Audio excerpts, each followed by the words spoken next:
আল্লাহ বলেন, ও নবী, শুধু মুসলমানের মধ্যেই ঐক্য করলে হবে না, প্রয়োজনে ইহুদি নাসারাদের সাথে ঐক্য গড়ে তোলো। কথা শুনতেছেন? প্রয়োজনে আহলে কিতাবদের সাথে ঐক্যবদ্ধ হওয়ার আদেশ দিয়েছে কে? সবাই বলতে হবে, আওয়াজ করে বলেন। আহলে কিতাব ইহুদি নাসারাদের সাথেও প্রয়োজনে ঐক্যবদ্ধ হওয়ার ঘোষণা দিয়েছে কে? বিশ্বনবী মক্কা থেকে মদিনায় হিজরত করতে গেছেন, ওখানে ইহুদিদের সাথেও কোয়ালিশন করেছেন। সুবহানাল্লাহ পড়বেন না? বনু কাইনুকা, বনু নাদির, বনু কোরাইজা, এই তিনটা দলের সাথে বিশ্বনবী কোয়ালিশন করেছেন একসাথে, কিন্তু তাদের বিশ্বাসঘাতকতার কারণেই তারা বহিষ্কৃত হয়েছে মদিনা থেকে। বিশ্বনবীর এখানে কোনো দোষ নাই, বিশ্বনবী ঐক্যবদ্ধ হতে চেয়েছেন। আল্লাহ তাআলা নবীরে বললেন, নবী তুমি তাদেরকে বলো, ও আহলে কিতাবের ভাইয়েরা, ইহুদি নাসারারা, এসো এসো এসো, আমরা এমন একটা বিশ্বাসের প্রশ্নে একত্রিত হই যে বিশ্বাস তোমাদের নবীরাও প্রচার করেছে, যে বিশ্বাস আমিও প্রচার করি, যে বিশ্বাসের কথা তোমাদের পবিত্র ধর্মগ্রন্থগুলোতে রয়েছে, আবার যে বিশ্বাসের কথা আমার কোরআনের মধ্যেও রয়েছে, আসলে ওই কথায় আমরা একত্রিত হই। সুবহানাল্লাহ। তাহলে ভিন্ন ধর্মী তাদের সাথে যখন আমরা ঐক্য করব, কিসের উপর ঐক্য? একটা কমন ফেইথ, একটা মৌলিক বিশ্বাসের উপর ঐক্য। আল্লাহ তাআলা বলছেন, কুলিয়া আহলাল কিতাবি তাআলাউ ইলা কালিমাতিন সাওয়াইম বাইনানা ওয়া বাইনাকুম আল্লা না'বুদা ইল্লাল্লাহ ওয়া লা নুশরিকা বিহি শাইআ ওয়া লা ইয়াত্তাখিযা বা'দুনা বা'দান আরবাবাম মিন দুনিল্লাহ ফাইন তাওয়াল্লাউ ফাকুলু আশহাদু বিআন্না মুসলিমুন। পড়েন আল্লাহু আকবার। রব্বুল আলামিন বিশ্বনবীকে ডেকে বললেন, নবী তোমার প্রতিবেশী ইহুদিদেরকে ডেকে বলো, তাআলাউ ইলা কালিমাতিন সাওয়াইম বাইনানা ওয়া বাইনাকুম, ও ইহুদিরা আসো, এক টেবিলে বসি, আসো এমন একটা কথার উপরে আমরা সবাই একমত হয়ে যাই, যেই কথা তোমরাও মানো আমরাও মানি, সেটা হচ্ছে আল্লাহ ছাড়া আমরা কারো ইবাদত করব না, আমরা সবাই মিলে ইবাদত করি একজনের, তিনি কে? আল্লাহ ছাড়া কারো ইবাদত চলবে না, আল্লাহর সাথে আমরা শরীক করব না, আল্লাহ ছাড়া নিজেরা নিজেদেরকে রব হিসেবে মানব না। এই তিনটা বিষয়ে যদি একমত হও, চলো আমরা একসাথে বসি, আমরা ঐক্যবদ্ধ হই। পড়েন সুবহানাল্লাহ। তাহলে দেখেন, ঐক্য কি শুধু মুসলমানদের মধ্যে না, প্রয়োজনে অন্য ধর্মের সাথে ঐক্যবদ্ধ হতে। পুরা দেশবাসীর কাছে আমি জাতীয় ঐক্যের আহ্বান জানিয়ে পেকুয়ার এই প্রোগ্রাম থেকে আমি বিদায় নিচ্ছি। হাযা মা ইনদি ওয়াল ইলমু ইনদাল্লাহ আলাইহি তাওয়াক্কালতু ওয়া ইলাইহি উনীব। সুবহানাকাল্লাহুম্মা ওয়া বিহামদিকা আশহাদু আল্লা ইলাহা ইল্লা আনতা আস্তাগফিরুকা ওয়া আতুবু। এজন্য আল্লাহ বলেন, ইন্নামাল মুমিনুনা ইখওয়াতুন ফাআসলিহু বাইনা আখাওয়াইকুম ওয়াত্তাকুল্লাহা লাআল্লাকুম তুরহামুন। খবরদার শুনে রেখো, তোমরা মুমিনরা হলো ভাই ভাই। পেকুয়ার ভাইরা আওয়াজ করে বলো, আমরা কি? আরো জোরে বলো, আমাদের সম্পর্ক কি? ভাই ভাই সম্পর্ক।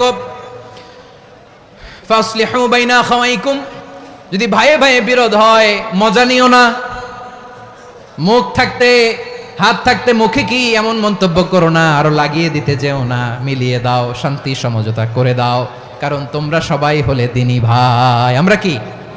দিনী ভাই। মিলিয়ে দিবেন। আমার পেকুয়ার ভাইরা, দুইজন ঝগড়া লাগলে মিলিয়ে দিলে যে কত সওয়াব, এটা আমরা অনেকে জানি না। দুইজন ঝগড়া লাগছে, আচ্ছা আপনাদের কোথাও এলাকায় আগুন লাগলে আপনারা কি ঢালেন? পানি। অনেকে ওই জায়গায় তেল ঢালে, এরকম ডাকাইতেছে না নাই? আগুন নিভানোর জন্য ঢালতে হবে কি? একদল এখানে কি ঢালে? আল্লাহ তাআলা এরকম মাইন্ডসেটের মানসিকতার হওয়া থেকে আমাদেরকে তুমি বাঁচাও। ঝগড়া লাগলে মিলিয়ে দিবেন। কি করবেন? 3 জায়গায় প্রয়োজনে মিথ্যা বলা যায়। কয় জায়গায় মিথ্যা বলতে? তাওরিয়া, মানে কথা একটু ঘুরিয়ে বলবেন। 1 নাম্বার, আপনার ওয়াইফকে খুশি করার জন্য, সে একটু এরকম না বলে একটু কৌশল করে বললে খুশি হবে, ওটা বলা যায়। 2 নাম্বার, জীবন মরণের ব্যাপার, জান বাঁচানোর জন্য একটু কৌশল করে ঘুরিয়ে বললেন, এটা জায়েজ। 3 নাম্বার, দুইজন ঝগড়া লাগছে, তাদেরকে মিলিয়ে দেওয়ার জন্য কৌশল করে একটু মিথ্যা বলা, ঘুরিয়ে বলা জায়েজ। দুইজনের মধ্যে দেখলেন যে সম্পর্ক খারাপ, তো একজনের বললেন, ভাই সে তো ওই দিন আপনার ব্যাপারে অনেক প্রশংসা। কি? আমার ব্যাপারে প্রশংসা? তার সাথে তো আমার মারাত্মক সম্পর্ক। কি বললো? এই বললো আপনি নাকি এই করছেন ওই করছেন, অনেক প্রশংসা। লোকটার মন খুশি হয়ে যাবে তার ব্যাপারে, ঠিক কিনা? আবার তার সাথে যার ঝগড়া, ওরে যে বলুন, ভাই ওই দিন তো সে আপনার অনেক অ্যাপ্রিসিয়েশন করলো, অনেক। সে তো অবাক, কি বলে কি আমার? এই যে দুইজনের ব্যাপারে দুইজনের একটু ভালো ভালো কথা বলে দিচ্ছেন, একদিন দেখবেন রাস্তা দিয়ে হাঁটার সময় একে অপরকে সালাম দিয়ে ফেলছে, সালাম দিয়ে বুকে জড়ায় ধরছে, আছে না নাই? আবার মিলমিশ হয়ে গেছে। কিন্তু আমাদের স্বভাব হইলো, দুই প্রতিবেশী যদি একসাথে বসে একসাথে হাঁটে, দূর থেকে দেখলে আমাদের জলে, আছে না নাই? ঘটনা কি, এই দুইটার মধ্যে এত মিল কে? এই দুইটার মধ্যে গিরিঙ্গি লাগানো যায় কিভাবে? হ্যাঁ, এই বন্ধুত্ব ফ্রেন্ডশিপ নষ্ট করা যায় কিভাবে? এরকম মানসিকতা সবার না, আমাদের অনেকের মধ্যে আছে না নাই? আল্লাহর কাছে তওবা করেন, এই মানসিকতার যেন আমরা না হই, আমরা মিলিয়ে দিব। কানগুলো খরগোশের কানের মতো খাড়া করে শুনুন পেকুয়ার ভাইরা। বিশ্বনবী বলেন, আলা উখবিরুকুম বি আফদাল দারাজা, আলা উখবিরুকুম বি আফদাল মিন দারাজাতিস সিয়ামি ওয়াস সালাতি ওয়াস সাদাকা। হে আমার উম্মতেরা, নামাজ, রোজা, দান, দেখেন নামাজ, রোজা, দানের চেয়েও বড় কোনো শ্রেষ্ঠ ইবাদতের কথা আমি কি তোমাদের বলবো না? সাহাবারা তো অবাক, বলে কি নামাজের চেয়ে বড় ইবাদত, রোজার চেয়ে বড়, দান করার চেয়ে বড় ইবাদত? সাহাবীরা বললেন, বালা ইয়া রাসূলুল্লাহ, নবী বলেন, বিশ্বনবী বললেন, নামাজের চেয়েও বড়, রোজার চেয়েও বড়, যাকাতের চেয়েও বড়, সাদাকার চেয়েও বড় একটা ইবাদত আছে, আমি কি তোমাদের বলবো না? সাহাবারা বললেন, ইয়া রাসূলুল্লাহ, বালা, অবশ্যই বলবেন, সেটা কি? বিশ্বনবী বললেন, ইসলাহু যাতিল বাইন। দুইজন যখন ঝগড়া লেগেছে, তোমার দুই ভাই যখন ঝগড়া লেগেছে, এই দুইজনের মধ্যে বিরোধ মিটিয়ে মীমাংসা করে দেয়া হচ্ছে সবচাইতে সেরা কাজ। দুইজন ঝগড়া লাগছে, ইসলাহু যাতিল বাইন, দুইজনের মধ্যে মিলিয়ে দেয়া, এটা নামাজ, রোজা, সাদাকার চেয়ে বেশি সওয়াব। সুবহানাল্লাহ, এত আসতে, হ্যাঁ? ওয়াত্তাকুল্লাহ ওয়া আসলিহু যাতা বাইনিকুম, সূরা আনফাল। আল্লাহ বলেন, আল্লাহরে ভয় করো, ঝগড়া লাগলে মজা নিও না, ওয়াত্তাকুল্লাহ, আল্লাহরে ভয় করো, ফাসলিহু যাতা বাইনিকুম, মিলিয়ে দিও। তাহলে আমরা মিলায়ে দিব, রাজি আছেন তো? তাহলে আমরা এক উম্মাহ, এক উৎস থেকে এসেছি, এক দেহ, এক প্রাণ, আমাদের সম্পর্ক বড় মজবুত, সীসাঢালা প্রাচীরের মতো, কেউ টলাতে পারে না, কেউ ভাঙতে পারে না, ঠিক কি না? আবার আমাদের সম্পর্ক হলো ভাই ভাই, আমরা ঐক্যবদ্ধ থাকার জন্য দুনিয়ায় এসেছি। কেমন করে ঐক্যবদ্ধ থাকতে হয় দুনিয়াবাসীর শেখানোর জন্য এসেছি। হয় শেষ, আপনাদের ওয়াজ শেষ নাকি? হ্যাঁ, আমরা শেষ করে দেই, অনেক রাত হয়েছে। বসতেছে তো এরকম ওঠা বসা কেন রে ভাই? এজন্যই বড় মাহফিলগুলো পছন্দ হয় না। লক্ষ লক্ষ মানুষ আসবে, ওঠা বসা, ধাক্কা ধাক্কি, মারা মারি, পুরো মাইন্ডসেটটাই নষ্ট করে দেয়। আল্লাহর ওয়াস্তে করে বলার পরও এরপরে উঠতেছে, দাঁড়াচ্ছে। কে বলছে আপনাদেরকে 2 দিন আগে আসতে? রাতে মাহফিল বা দুপুরে মাহফিল, সকালবেলা চলে আসবেন, দুপুরে চলে আসবেন, জায়গা নাই পিছনে একটু দেখে চলে যাবেন। এই যে আগামীকালে তো এটা ইউটিউবে চলে যাবে, এই যে মুনকার নাকির কিরামান কাতিবিন, শত শত হাজার হাজার চলে আসছে, এরা রেকর্ড করে কালকে ছেড়ে দিবে, পেয়ে যাবেন তো। তো এইখানে ধাক্কা ধাক্কি, মারামারি, ওঠা বসা, এটা ঠিক না। নিয়ম হচ্ছে যারা আসছেন শেষ পর্যন্ত বসে থাকবেন। এটা কোরআনের মাহফিল, কোরআনের মাহফিলের কোনো আদবই আমরা রক্ষা করতে পারিনি। আল্লাহ আমাদেরকে মাফ করুক, আল্লাহ ক্ষমা করুক। ধাক্কা ধাক্কি, মারামারি করে, ওঠা বসা করে মাহফিলের সৌন্দর্য আমরা নষ্ট করে দিচ্ছি। আল্লাহর রাস্তায় আর কয়েকটা মিনিট বসেন, আমি মনে করতেছি এই কথাগুলো খুব গুরুত্বপূর্ণ। মাত্র আর 2-1টা কথা বলে আমি শেষ করে দেবো ইনশাআল্লাহ, আর দেরি করবো না। 2-1 মিনিট একটু বসেন, একটু বসেন মেহরবানি করে। প্রিয় ভাইরা, ঐক্য, আমার দিকে তাকান। আল্লাহর রাস্তায় মুখ দিয়ে একটা আওয়াজ উচ্চারণ করবেন না। আল্লাহর রাস্তায় চলে যেতে চাইলে চলে যান। আল্লাহর ওয়াস্তে শব্দটা যদি কারো কানে যায়, আল্লাহর নামের ওসিলায় আল্লাহর ওয়াস্তে মুখ দিয়ে আওয়াজ করবেন। আমার দিকে তাকান, আল্লাহর ওয়াস্তে, আল্লাহর ওয়াস্তে। যদি পরিস্থিতি কখনো এমনও হয় শিরকের আড্ডাখানা, আপনি ঐক্য প্রতিষ্ঠার জন্য, ঐক্য রক্ষার জন্য তাও শুধু তাওহীদের দাওয়াত দিবেন, ওইখানে আক্রমণ করবেন না। এটা কোরআনের নীতি। কথা বুঝতে পেরেছেন? সামনে শিরকের কি কথা কয় না, শিরকের কি আড্ডাখানা, আখড়া। কিন্তু ঐক্য বজায় রাখার জন্য, গৃহযুদ্ধ এড়ানোর জন্য আপনি শুধু এটা যে শিরক, এটা হারাম, এটা থেকে তোমরা বেঁচে থাকো, শুধু দাওয়াত দিবেন, আপনি আক্রমণ করবেন না। এটা কোরআনের বিধান। সুবহানাল্লাহ কইবেন না? তো এই চমৎকার ঘটনাগুলো আপনারা শোনাইতে পারবো এরকম বিশৃঙ্খলা করলে। মূসা আলাইহিস সালাম আল্লাহর সাথে সরাসরি কথা বলতেন। ওয়াকাল্লামাল্লাহু মূসা তাকলিমা। সুবহানাল্লাহ পড়েন, আওয়াজ তুলে সবাই বলেন সুবহানাল্লাহ। এখন বনি ইসরাইল হচ্ছে পৃথিবীর সবচেয়ে গোয়ার জাতি। তারা বলে, মূসা তুমি যে আল্লাহর সাথে কথা বলো আমরা তো দেখি না, তুমি যে কথা বলো আমরা তো শুনি না, তো কি করতে হবে? বনি ইসরাইল বলে, আমাদের মধ্য থেকে 70 জন নিয়ে যাইতে হবে তুর পাহাড়ে। ওরা আয়েশা যদি কয় হ্যাঁ আমরা শুনছি, তাহলে বিশ্বাস করব। কত বড় ডাকাত দেখছেন বনি ইসরাইল। এদের চেয়ে গোয়ার জাতি নাই। এত গোয়ার তুমি করেছো মুসা আলাইহিস সালামের সাথে। তুমি যে আল্লাহর সাথে কথা বলে আমরা তো দেখি, কি করব? 70 জন আমাদের বন্ধু বান্ধব যে যদি দেখে, তারা বললে ওকে আস, 70 জন আস। 70 জন নিয়ে গেল। মুসা আলাইহিস সালাম হারুন আলাইহিস সালামকে খেলাফা দিয়ে গেলেন, আল্লাহ ওনাকে নবী বানালেন। মুসা আলাইহিস সালাম বললেন, হারুন খবরদার, বনি ইসরাইলের মধ্যে তাওহীদের বাণী প্রচার করবা, ঐক্য ধরে রাখবা, বিচ্ছিন্ন হতে দিবা না। চলে গেছে। এইদিকে বনি ইসরাইলের এক দুষ্ট লোক ছিল, নাম সামিরি। কি নাম? সামিরি। সে সবাইরে বলল, তোমাদের স্বর্ণগুলো ফালাও। স্বর্ণগুলো ফেললো, বনি ইসরাইলের স্বর্ণগুলোকে গলিয়ে সে একটা গরুর বাচ্চা বানালো। গোবৎস। কিসের বাচ্চা? দেখেন গরুর পূজা কিভাবে শুরু হয় পৃথিবীতে প্রথম। গোবৎস পূজা, গরুর বাচ্চার পূজা কিভাবে। সে স্বর্ণগলি গরুর বাচ্চা করে জিবরাইল আলাইহিস সালাম যে জমিনে এসেছিলেন, ওই ফেরেশতার পায়ের নিচের একটু মাটি সে বুদ্ধি করে প্যাকেটে রেখে দিছিল। সে গরুর বাচ্চা বানায় স্বর্ণ দিয়ে গলিয়ে ওই মাটি এটার মধ্যে ঢুকাই দিছে ভেলকি দেওয়ার জন্য। স্বর্ণ দিয়ে বানানো গোবৎস গরুর বাচ্চার গায়ে যখন সেই মাটি ছুঁড়ে দেয়া হলো, এখন বাছুরের ভেতর থেকে ভ্যাঁ ভ্যাঁ আওয়াজ আসতেছে। কি আসতেছে? সবাই তো অবাক। সামিরি বলে, আরে তোমরা যে 70 জন দিয়ে মুসা আলাইহিস সালামরে পাঠাইছো ওইদিকে, এত ঘুরতেছে, আল্লাহরে খুঁজে পায় না, আল্লাহ তো এটার ভিতরে ঢুকছে। নাউজুবিল্লাহ বলবেন না? তোমরা যে 70 জন দিয়ে পাঠাইলা, 70 জন নিয়ে মুসা আলাইহিস সালাম খালি ঘুরতেছে, আল্লাহরে পায় না। পাবে কেমনে? আল্লাহ তো, নাউজুবিল্লাহ, এটার ভিতরে সেজদা দাও। এই সেজদা দিয়ে গেল। আল্লাহর নবী হারুন আলাইহিস সালাম বললেন, খবরদার, এটা সুস্পষ্ট শিরক। আল্লাহ সব গুনাহ মাফ করে, শিরকের গুনাহ মাফ করে না। খবরদার, তোমরা থামো। কে শোনে কার কথা?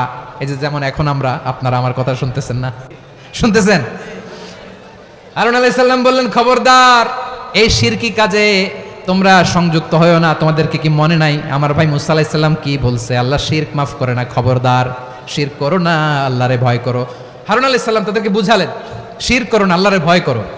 শুধু এতটুকুই তিনি বুঝালেন, দাওয়াতি কাজ পালন করলেন, কিন্তু প্রতিরোধ করেন নাই, সশস্ত্র সংগ্রামে লিপ্ত হন নাই, বাধা দেন নাই, কারণ গৃহযুদ্ধ বেঁধে যেতে পারে। উনি ভাবলেন, আমি যদি আমার বাহিনী নিয়ে দাওয়াত দেওয়ার সাথে সাথে প্রতিরোধ করি, আক্রমণ করি, ওরাও আমারে আক্রমণ করবে, ব্লাডশিট হবে, রক্তপাত, এমন অবস্থা হবে বনি ইসরায়েলের মধ্যে যেটা হয়তো আমার ভাই মুসাও কন্ট্রোল করতে পারবে না। সুবহানাল্লাহ কইবেন না? এক একজন নবীকে আল্লাহ তাআলা কি ইন্টেলেক্ট দিয়ে পাঠিয়েছেন। তিনি ভাবলেন, আমি দাওয়াতি কাজটাই করি, এটা যে হারাম এটা থেকে শুধু বারণ করি, কিন্তু প্রতিরোধ না করি। আমি যদি ঐক্য ধরে রাখতে পারি, বাকিটা আমার ভাই সামলে নেবে। সুবহানাল্লাহ। হারুন আলাইহিস সালাম প্রতিরোধ করলেন না, বনি ইসরায়েলের মধ্যে গৃহযুদ্ধ বেঁধে যাওয়ার আশঙ্কায় প্রতিরোধ করলেন না, আক্রমণ করলেন না, শুধু দাওয়াত দিলেন। ইন দা মিন টাইম মুসা আলাইহিস সালাম আল্লাহর সাথে কথা বলে যখন ফিরে আসলেন, দেখলেন বনি ইসরায়েলের অধিকাংশ লোক মুশরিক হয়ে গেছে। মুশরিক হয়ে গেছে। মুসা আলাইহিস সালাম রেগে গেলেন। রেগে প্রথমে বনি ইসরায়েলদেরকে অ্যাটাক না করে ভাইয়ের দাড়ি ধরলেন। হারুন আলাইহিস সালামের দাড়ি আর চুল, মেজাজি নবী ছিলেন। হারুন, তুমি কি করলা? তোমার কি দায়িত্ব দিয়ে গেলাম, তুমি কি করলা? তুমি থাকতে বনি ইসরায়েল কেমন করে শিরকের কাজে নিমজ্জিত হয়ে যায়? সাইয়েদনা হারুন আলাইহিস সালাম বললেন, ইন্নী, কোরআন সাক্ষী, কোরআন থেকে কোট করছি, ইন্নী خشيت أن تقول فرقت بين بني إسرائيل ولم ترقب قولي। ও আমার ভাই, আমার দাড়ি ধরবেন না, আমার মারবেন না। আমি ভয় করেছি, আমি ভয় পেয়েছি, না জানি আপনি বলেন তুমি কেন খশিত আন তাকুলা ফাররাকতা বাইনা বানি ইসরাইল। আপনি এসে আমারে যদি বলেন তুমি কেন ঐক্য ধরে রাখলে না, কেন মারামারি হলো, কেন রক্তপাত হলো, তোমার কি এই দায়িত্ব আমি দিয়ে দিয়েছিলাম? আমার কথার দিকে কি তুমি ভ্রুক্ষেপ করো নাই? আমি যে বলছি তাওহীদের বাণী প্রচার করবা আর ঐক্য ধরে রাখবা, আমার কথা কি শোনো নাই? আপনি আমারে ধমকাবেন, এই জন্য আমি প্রতিরোধ করি নাই, আক্রমণ করি নাই, গৃহযুদ্ধ আটকানোর জন্য, কিন্তু আমি দাওয়াত দিয়েছি। সুবহানাল্লাহ পড়েন। ঐক্য ধরে রেখেছেন। মুসা আলাইহিস সালাম মুহূর্তেই সামিরিকে আক্রমণ করলেন, অ্যাটাক করলেন, শাস্তি দিলেন। মুহূর্তেই ওই গোবৎস গরুর বাছুরকে ভেঙে চুড়ে মেসাকার করে সাগরের মধ্যে ভাসিয়ে দিলেন। পুরো বনি ইসরায়েলকে আবার তাওহীদের উপর প্রতিষ্ঠিত করলেন। পড়েন সুবহানাল্লাহ। এই ঘটনা থেকে শিক্ষা কি? শিক্ষা হচ্ছে, আপনি শিরকের আড্ডাখানা দেখলেও বৃহৎ স্বার্থে তাওহীদের দাওয়াত দিবেন, প্রয়োজনে আপনি ঐক্য নষ্ট করবেন না। সুবহানাল্লাহ পড়বেন না? তাহলে ঐক্যের গুরুত্ব বেশি না কম? বলেন, আওয়াজ করে বলেন। ওয়াতাসিমু বিহাবলিল্লাহি জামিআ, আল্লাহর রশিকে আঁকড়ে ধরো। ওয়ালা তাফাররাকু, তোমরা বিচ্ছিন্ন হয়েও না। পেকুয়ার ভাইরা আওয়াজ করে বলেন তো, আদেশটা কার? এখন বলেন, আমাদের ঐক্যবদ্ধ জীবনের দরকার আছে না নাই? এই যে ডক্টর মোহাম্মদ ইউনূস আমাদের লিডার, উনি যে আমাদেরকে জাতীয় ঐক্যের আহ্বান জানিয়েছে, ওনার আহ্বানে আমাদের সাড়া দেওয়ার দরকার আছে না নাই? রাজনীতিবিদদের যে ডাকছে, খুশি লাগে না আপনার? আলেমদের ডাকছে, খুশি লাগে নাই? আলহামদুলিল্লাহ বলবেন না? আলহামদুলিল্লাহ, সবাইকে ডেকেছে, ঐক্যবদ্ধ করেছে। আমরা ঐক্যবদ্ধ থাকতে চাই, আমরা ঐক্যবদ্ধ জীবন চাই, আমরা আর কাদা ছড়াছড়ি করতে চাই না। রাজি আছেন সবাই? এখন আমরা যদি ঐক্য নষ্ট করি আমাদের কি কি সমস্যা, কি ক্ষতি, কি কুফল? অনৈক্যের কুফল কি? কয়েকটা কুফলের কথা বলে শেষ করব। প্রিয় ভাইরা, what are the drawbacks and disadvantages of division, social and political division in the society? Disunity. আমরা যদি বিচ্ছিন্ন হই, একে অপরের যদি মারামারি করি, একজন যদি আরেকজনের কাফের ফতোয়া দেয়, আমাদের কি ক্ষতি? শুনবেন? কথা কয় না, শুনবেন? এক নাম্বার ক্ষতি হচ্ছে আমরা যদি বিচ্ছিন্ন হই আমাদের শক্তি কমে যাবে, আমাদের পাওয়ার আমরা হারাবো। আমাদের কি হারাবো? পাওয়ার। মনে রাখবেন, যখন আমি একা থাকি তখন আমি ব্যক্তি, যখন আমরা সবাই মিলি তখন আমরা শক্তি। এই শক্তি নিয়ে আমাদের সামনে এগিয়ে যাওয়ার দরকার আছে না নাই? তাহলে আমরা যদি বিরোধে নিজেরা বিরোধে লিপ্ত হই আমাদের ক্ষমতা, পাওয়ার ছুটে যাবে। আমরা এই পাওয়ার হারাতে চাই না, ঠিক কিনা বলেন? রব্বুল আলামিন ঠিক তাই বললেন। রব্বুল আলামিন বললেন, খবরদার, وَأَطِيعُوا اللَّهَ وَرَسُولَهُ وَلَا تَنَازَعُوا فَتَفْشَلُوا وَتَذْهَبَ رِيحُكُمْ وَاصْبِرُوا إِنَّ اللَّهَ مَعَ الصَّابِرِينَ। আল্লাহর আনুগত্য করো, নবীর আনুগত্য করো, কিন্তু খবরদার নিজেরা বিরোধে লিপ্ত হয়ো না, নিজেরা মারামারি করো না, তাহলে তোমাদের শক্তি কমায় দিবে কে? ফাতাফশালু, তোমরা সাহস হারাবা, ওয়া তাযহাবা রিহুকুম, তোমাদের শক্তি কমে যাবে, পাওয়ার কমে যাবে। তাহলে আমরা যদি নিজেরা মারামারি করি, আমরা নিজেরা যদি বিচ্ছিন্নতায় লিপ্ত হই, আমরা যদি মতানৈক্য করি, তাহলে আমাদের শক্তি কমে যাবে, ঠিক কিনা? আমরা শক্তি কমাবো। আচ্ছা, ছোট্ট একটা বাঁশের কঞ্চি যদি আপনারা দেয়, পায়ের মধ্যে ধাক্কা দিয়ে ভাঙতে পারবেন না? এরকম বাঁশের কঞ্চি যদি 20টা একসাথে জোড়া লাগায় দেয়, ভাঙতে পারবেন? কথা বোঝে নাই মনে হয়। চিকন একটা বাঁশের কঞ্চি দিলে ভাঙা যাবে না? এরকম চিকনি 20টা বাঁশের কঞ্চি একসাথে লাগাই দিলে ভাঙতে পারবেন? কারণ যখন আমি একা থাকি তখন আমি ব্যক্তি, যখন আমরা সবাই মিলি তখন আমরা শক্তি। আমরা যেন শক্তি না হারাই। আমরা বিরোধে লিপ্ত হলে আমাদের শক্তি কমে যাবে। এই হচ্ছে 1 নম্বর ডিসঅ্যাডভান্টেজ। 2 নম্বর ডিসঅ্যাডভান্টেজ হচ্ছে আমরা নিজেরা বিরোধে লিপ্ত হলে অন্যরা আমাদের মাথায় কাঁঠাল ভেঙে খাইতে সুবিধা হয়। কথা বোঝেন নাই? আমরা যদি বিরোধে লিপ্ত হই তাহলে পরাশক্তিগুলোর সুবিধা, তখন আমাদের কাউকে দিতে হবে ট্রানজিট, কাউকে দিতে হবে সেন্ট মার্টিন, কাউকে দিতে হবে দেশের অর্ধেক। চিল্লায় বলো ঠিক কিনা? নিজেদের প্রবলেম সলভ করার ক্যাপাসিটি আমাদের আর থাকবে না। আমরা যদি বিরোধে জড়াই, আমার কলিজার টুকরা পেকুয়ার ভাইরা, আমরা বিরোধ করব না, আমরা বিচ্ছিন্ন হব না। নিজেরা বিরোধে জড়ালে পরাশক্তিগুলো আমাদের মাথায় কাঁঠাল ভেঙে খায়। তখন ভারতের পিছনে দৌড়াতে, আমেরিকার পিছনে দৌড়াতে আমাদের জুতার তলা ক্ষয় হইয়া যাইবে। নিজেদের প্রবলেম সলভ করা যাবে না। আমরা যদি অন্যের পিছনে না দৌড়াতাম আর এই বিরোধকে থামাতে পারতাম, বাংলাদেশ আজকে যেখানে আছে তার কমপক্ষে 50 গুণ সামনে থাকতো। চিল্লায় বলেন ঠিক কিনা? তাহলে 1 নম্বর ক্ষতি হচ্ছে আমাদের পাওয়ার লেস হয়ে যায়, আমরা দুর্বল হই যদি আমরা বিরোধ করি। 2 নম্বর হচ্ছে পরাশক্তিগুলোর সুবিধা নেয়। 3 নম্বর হচ্ছে আমাদের উন্নয়ন, দেশের উন্নতি, অগ্রগতি, এটা স্থবির হয়ে যায়, এটা বাধাগ্রস্ত হয়। প্রিয় ভাইরা, ইউনিটি, ঐক্য হচ্ছে একটা দেশের উন্নয়নের মূল ভিত্তি। 2 জন কইছে ঠিক, এদিকে এখন কয়েকজন কইছে ঠিক। ঐক্য হচ্ছে একটা দেশের, জাতীয় ঐক্য হচ্ছে কোন দেশের উন্নয়ন, অগ্রগতির মূল ভিত্তি, ঠিক কিনা বলেন? ইউনিটি অফ এ কান্ট্রি, এটা হচ্ছে একটা সাস্টেইনেবল ডেভেলপমেন্ট, সোশ্যাল স্ট্যাবিলিটির জন্য এটা অনেক গুরুত্বপূর্ণ। এজন্য বিরোধের কোনো স্থান আমরা দিব না, আমরা ঐক্যবদ্ধ থাকবো ইনশাআল্লাহ বলেন। আর কখনো কাউরে কাফের বলে গালি দিবেন? তুই জাহান্নামী বলবেন? ঝগড়া লাগলে লাগাই দিবেন? তাহলে কি করবেন? মিলায় দিব। আওয়াজ করে বলেন কি করব? প্রিয় ভাইরা, এই বিরোধ গত 50 বছর তো আমরা দেখেছি, ধর্মীয় অঙ্গন বলেন, সামাজিক অঙ্গন বলেন, রাজনৈতিক অঙ্গন বলেন, এই বিরোধ আমাদেরকে শেষ করে দিয়েছে। এই 24-এর ছাত্র নাগরিক অভ্যুত্থানের পরেও যদি সেই বিরোধ আমাদেরকে খায়, তাহলে এতগুলো তাজা জেনজির রক্ত বৃথা যাবে। চিল্লায় বলো ঠিক কিনা? আমরা এই রক্তগুলো কি বৃথা দিতে চাই না, বৃথা যেতে দিতে চাই না। আমরা ঐক্যবদ্ধ থাকতে চাই। রাজি আছেন? আমরা আর কাদা ছড়াছড়ি করব না। অনেক হয়েছে আন্না, এবার থামুন। অনেক হয়েছে আন্না। প্রথমেই আমি এদেশের সম্মানিত আলেম সমাজকে বিনয়ের সাথে অনুরোধ করব, আসুন আমরা ঐক্যবদ্ধ হই। আজকের এই পেকুয়ার ঐতিহাসিক তাফসিরুল কোরআনের প্রোগ্রাম থেকে আমি সম্মানিত আমার মাথার তাজ ওলামাদেরকে জাতীয় ঐক্যের আহ্বান জানাই। পেকুয়ার এই ঐতিহাসিক তাফসিরুল কোরআনের প্রোগ্রাম থেকে আমি আমার সম্মানিত রাজনৈতিক ব্যক্তিবর্গদেরকে জাতীয় ঐক্যের আহ্বান জানাই। অনেক হয়েছে আর না। আধিপত্যবাদকে রুখে দিতে হলে, বাংলাদেশের বিরুদ্ধে যে কোনো ধরনের ষড়যন্ত্রকে রুখে দিতে হলে জাতীয় ঐক্যের কোনো বিকল্প নাই। চিল্লায় বলো ঠিক কিনা?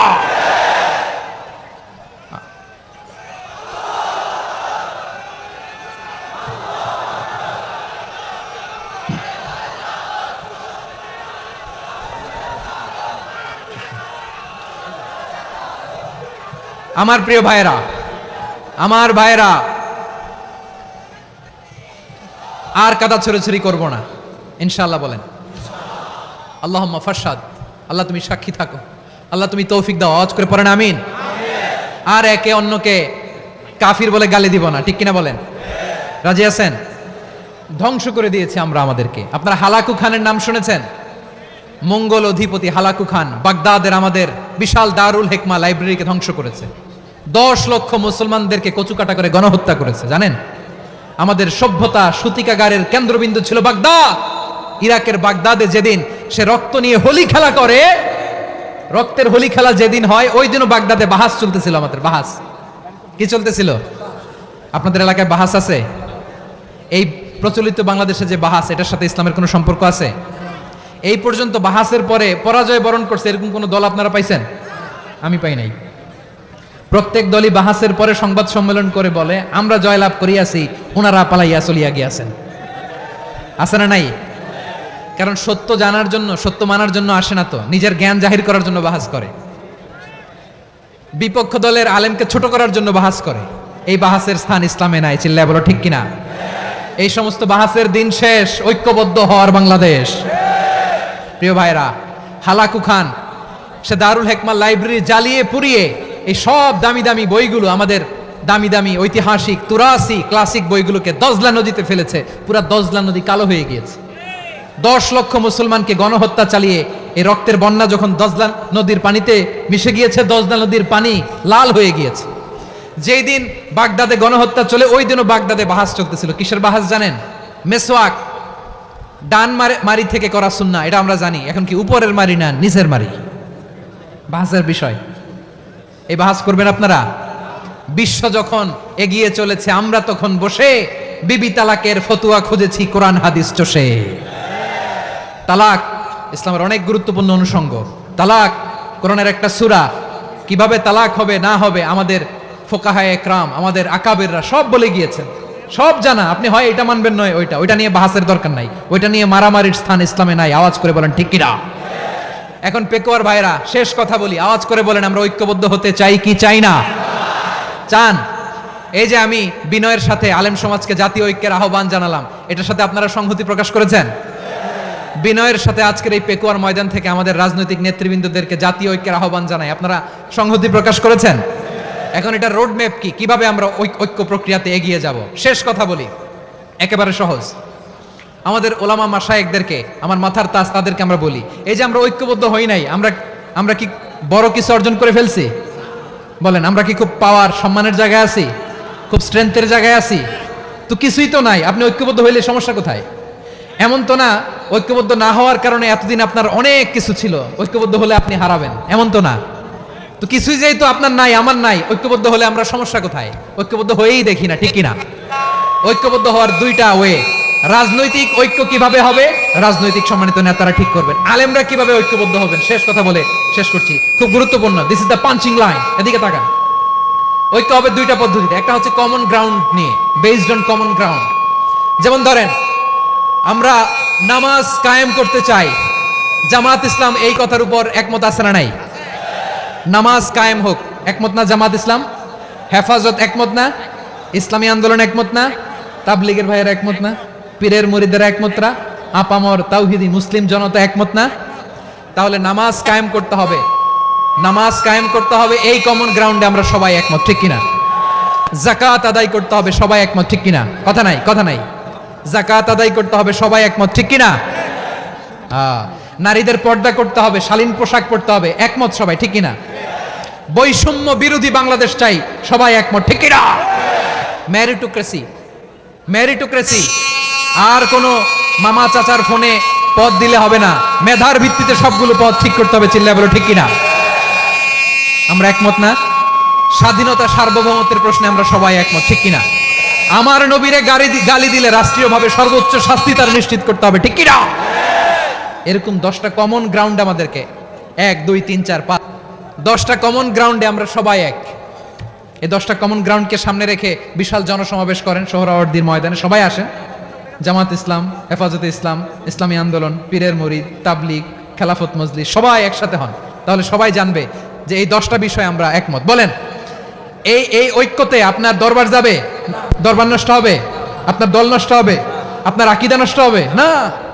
আমার মাথার তাজ সম্মানিত ওলামায়ে একরাম, এই 10টা কমন গ্রাউন্ডে যদি এক হন, আপনার আকীদা নষ্ট হবে? আপনার আকীদা আপনার, আমার আকীদা আমার, আপনার দল আপনার, আমার দল আমার, আপনার পলিসি আপনার, আমার পলিসি আমার, কারো কিছু নষ্ট হবে না। কিন্তু যে বিষয়ে আমরা সবাই একমত, এরকম 10টা মৌলিক পয়েন্টে আমরা একমত হতে চাই কি চাই না? একমত হন।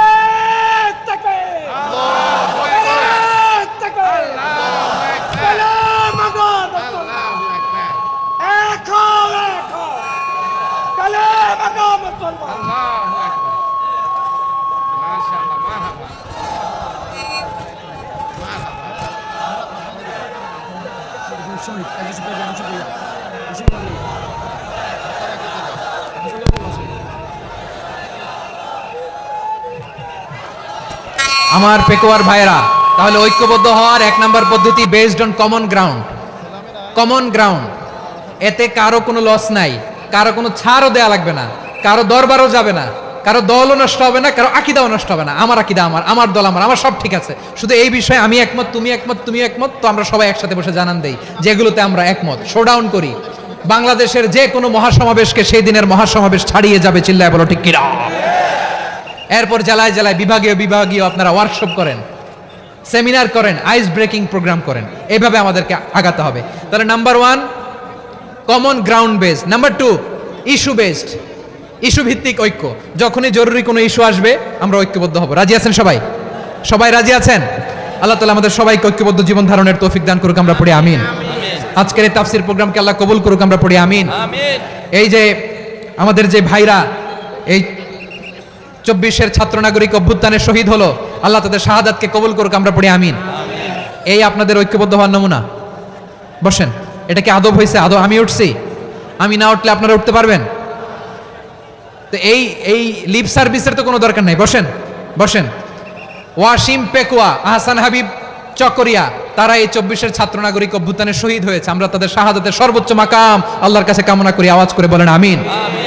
প্রিয় ভাইরা, আমরা 52-র ভাষা আন্দোলনে ঐক্যবদ্ধ হয়েছিলাম, 71-এর স্বাধীনতা সংগ্রামে ঐক্যবদ্ধ হয়েছি, 24-এর ছাত্র নাগরিক অভ্যুত্থানে ঐক্যবদ্ধ হয়েছি। জাতীয় ঐক্যের এই 3 শক্তিশালী উদাহরণ আমাদের সামনে আছে। আমরা আগামীর বাংলাদেশ বিনির্মাণেও এভাবে জাতীয় ঐক্য গড়তে চাই, চিল্লায় বলেন ঠিক কি না?